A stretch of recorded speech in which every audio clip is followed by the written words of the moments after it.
Hello, hello. Hey Matthew, how are you doing?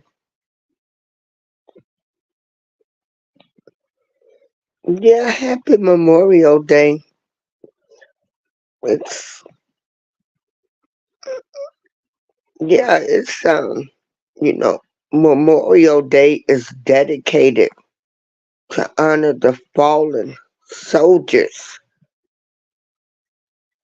That means the ones that are no longer with us, who fought for this this country.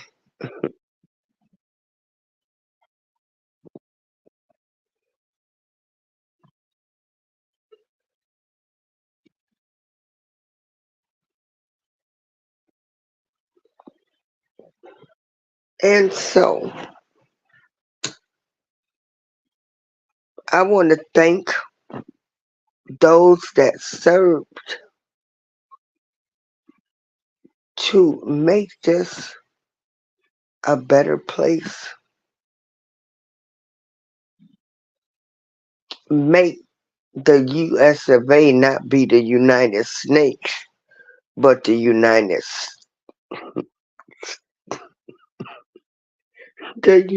States. And so I just want to play y'all a brief video. This news story was written by Donald Beaulieu. Black people may have started Memorial Day. Whites erased it from history. On May 1st, 1865, thousands of newly freed black people gathered in Charleston, South Carolina, for what may have been the nation's first Memorial Day celebration. Attendees held a parade and put flowers on the graves of Union soldiers who had helped liberate them from slavery. The event took place 3 weeks after the Civil War surrender of Confederate General Robert E. Lee and 2 weeks after the assassination of President Abraham Lincoln.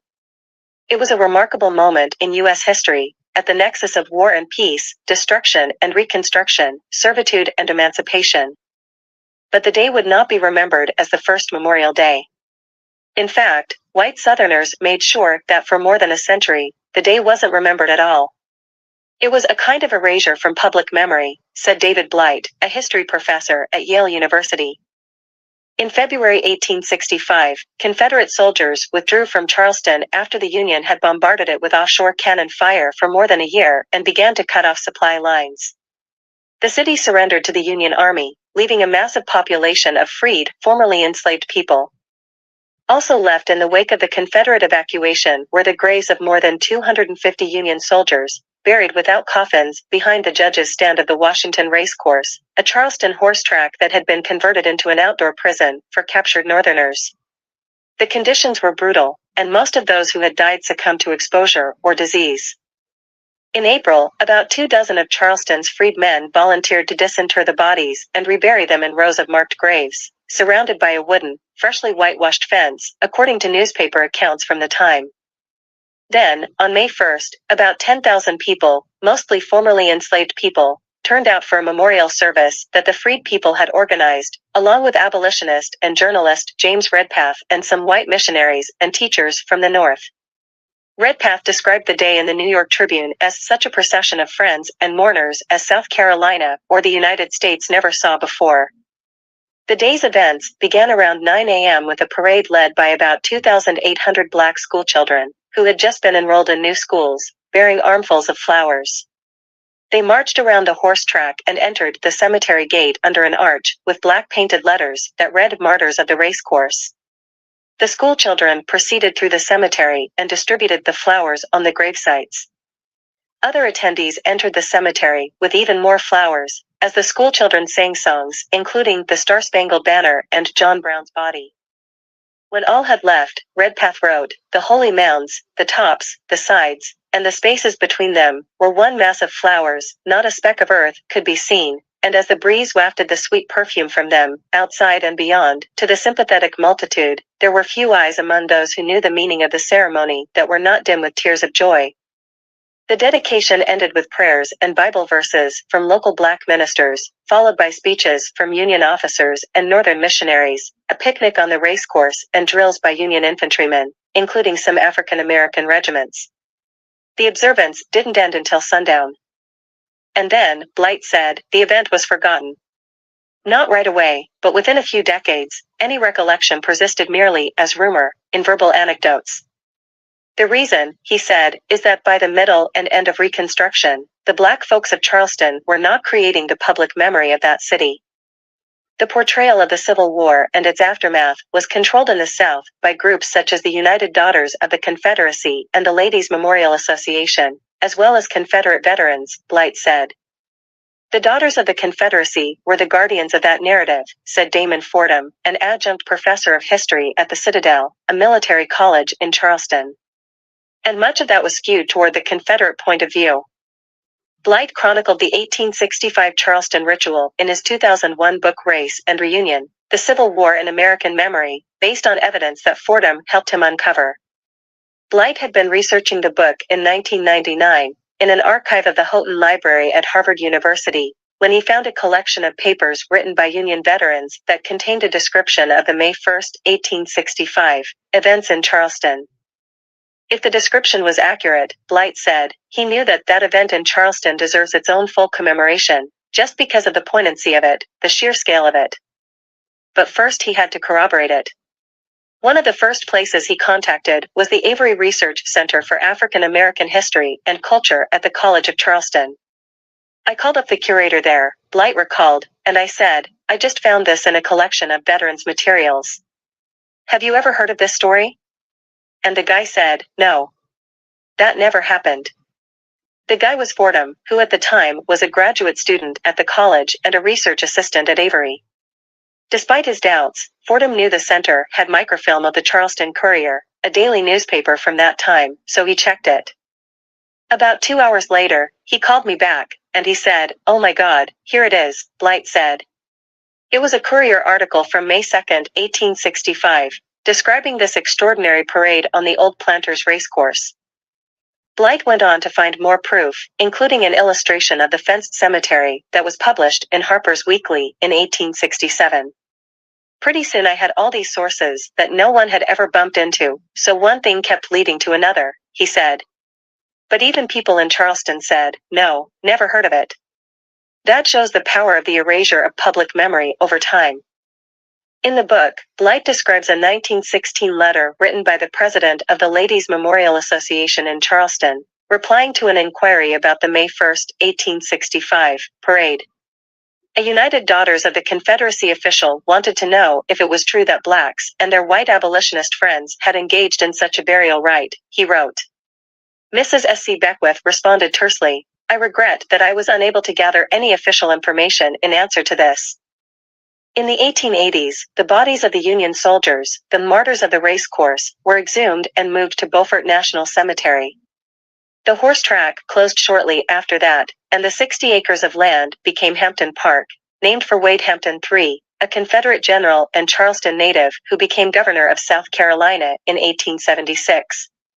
Hampton enslaved nearly 1,000 people before the war, and his governorship was supported by the Red Shirts, a white paramilitary group that violently suppressed the black vote. By the end of the century, no vestige of the racecourse, the cemetery, or the 1865 parade remained. More spring graveside memorials followed the one in Charleston. Several occurred in towns across the country in the spring of 1866, and many of these places, such as Columbus, Mississippi, whose commemoration became annual, claim to have held the original Memorial Day observance. Officially, the nation recognizes Memorial Day as having started in Waterloo, New York. In Charleston, the freed people didn't have the power to develop an annual tradition after 1865. But the city now recognizes itself, regardless, as the holiday's birthplace. On May 1, 1865, a parade to honor the Union War dead took place here, reads a state historical marker erected in Hampton Park in 2017. The event marked the earliest celebration of what became known as Memorial Day.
Cello, cello.